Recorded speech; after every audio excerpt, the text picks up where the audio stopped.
اچھا، اب اگر آپ اس کو صرف ظاہری نسبت سے دیکھیں گے تو پھر آپ کا منطق ہوگا، منطق لگے گا کہ دیکھو وہ ان کی بیٹی ہیں، کیوں اس منطق میں ہی مارے گئے لوگ۔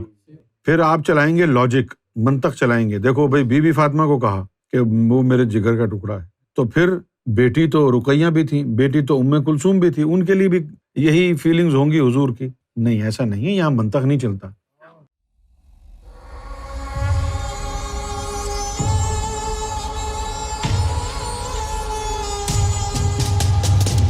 جو درجہ بی بی فاطمہ کو ملا ہے وہ تو نہیں ملا کسی اور کو، لیکن ظاہر ہے کہ اگر حضور صلی اللہ علیہ وسلم کی اولاد حضور کی بیٹیاں ہیں تو ایسا تو نہیں ہے کہ وہ ایمان پر نہ ہوں، ایمان پر تو ہوں گی نا، براہ راست حضور کی اولاد ہے۔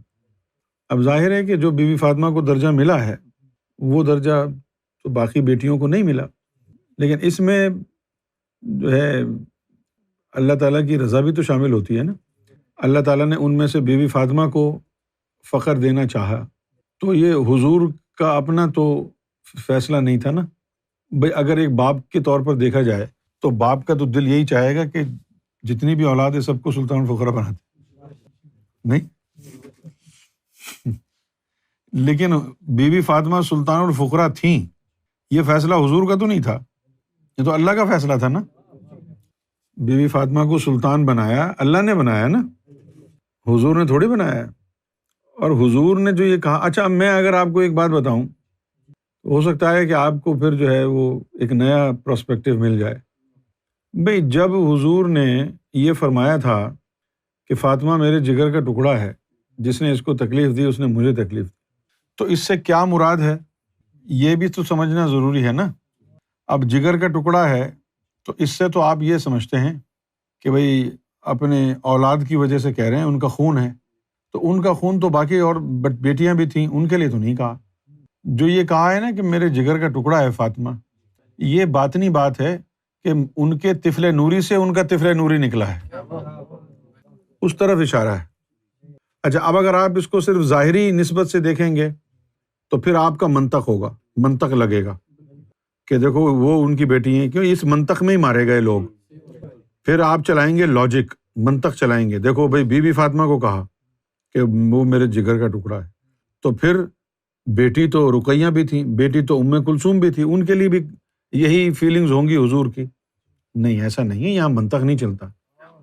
حضور صلی اللہ علیہ وسلم کی جو یہ بات ہے وہ بی بی فاطمہ کے لیے تھی صرف، اور اس کا باطنی پہلو یہ ہے کہ اگر خون کی بات ہوتی تو رقیہ اور ام کلثوم بھی حضور کا ہی خون ہے، لیکن یہاں خون کی بات نہیں، یہاں حضور کے نور کی بات ہے، وہ طفل نوری کی نسبت کی بات ہے۔ اس لیے جو مقام پوری اہل بیت میں جو مقام بی بی فاطمہ کا ہے وہ مقام مولا علی کا بھی نہیں ہے۔ ہمیں جو سرکار نے تعلیم دی ہے نا، اس تعلیم کے مطابق تو جو مقام اللہ تعالیٰ نے بی بی فاطمہ کو عطا فرمایا ہے وہ مقام جو ہے مولا علی کا بھی نہیں ہے۔ سچ بخدا، یعنی سلطان ہونے کی وجہ سے آپ بی بی فاطمہ کو اللہ کہہ سکتے ہیں لیکن مولا علی کو اللہ نہیں کہہ سکتے، لیکن بی بی فاطمہ کو اللہ کہہ سکتے ہیں۔ اور یہی وجہ تھی کہ جو حضور پاک نے انگوٹھی دی تھی علی کو، وہ مولا علی نے جا کے بی بی فاطمہ کو دے دی، انہوں نے اپنی انگلی میں پہن لی۔ تو جب حضور معراج پہ گئے تو وہی انگوٹھی حضور نے اللہ کے ہاتھ میں دیکھی۔ کیوں اللہ کے ہاتھ میں تھی؟ اس لیے تھی اللہ کے ہاتھ میں کہ بی بی فاطمہ نے اپنی انگلی میں زمین پر پہنی ہوئی تھی۔ سلطان الفقراء اللہ کی تصویر ہوتا ہے۔ بی بی فاطمہ سے بڑا مقام پوری امت میں کسی کا بھی نہیں ہوا، نہ امت میں سے نہ اہل بیت میں سے، جو مقام بی بی فاطمہ کا ہو گیا۔ سلطان ہے نا۔ اب دیکھو حضور کے ساتھ ایک سلطان، آپ کی جو صاحبزادی، غوث پاک کے ساتھ بھی ایک سلطان لگا ہوا، وہ آپ کے صاحبزادے تھے۔ اسی طرح امام مہدی کی بھی یہ آرزو ہوئی کہ ان کی بھی جو ہے نا بیٹی سلطان ہو۔ تو اب یہ سرکار نے اس خیال کا اظہار فرمایا ہے، اب مزید آگے کیا کیا ہے یہ ہمیں نہیں معلوم۔ تو جو مقام بی بی فاطمہ کا ہے وہ اور کسی کا نہیں ہے امت میں، نہ اہل بیت میں۔ سب سے بڑا مقام اور درجہ جو ہے بی بی فاطمہ کو اللہ تعالیٰ نے عطا فرمایا، اور وہ کھلی آنکھوں سے اللہ کو دیکھتی تھیں، اوپر بھی جانے کی ضرورت نہیں تھی ان کو، زمین پہ بیٹھے بیٹھے بی بی فاطمہ ہوش و حواس میں اللہ کا دیدار کرتی تھی، سلطان ہونے کی وجہ سے۔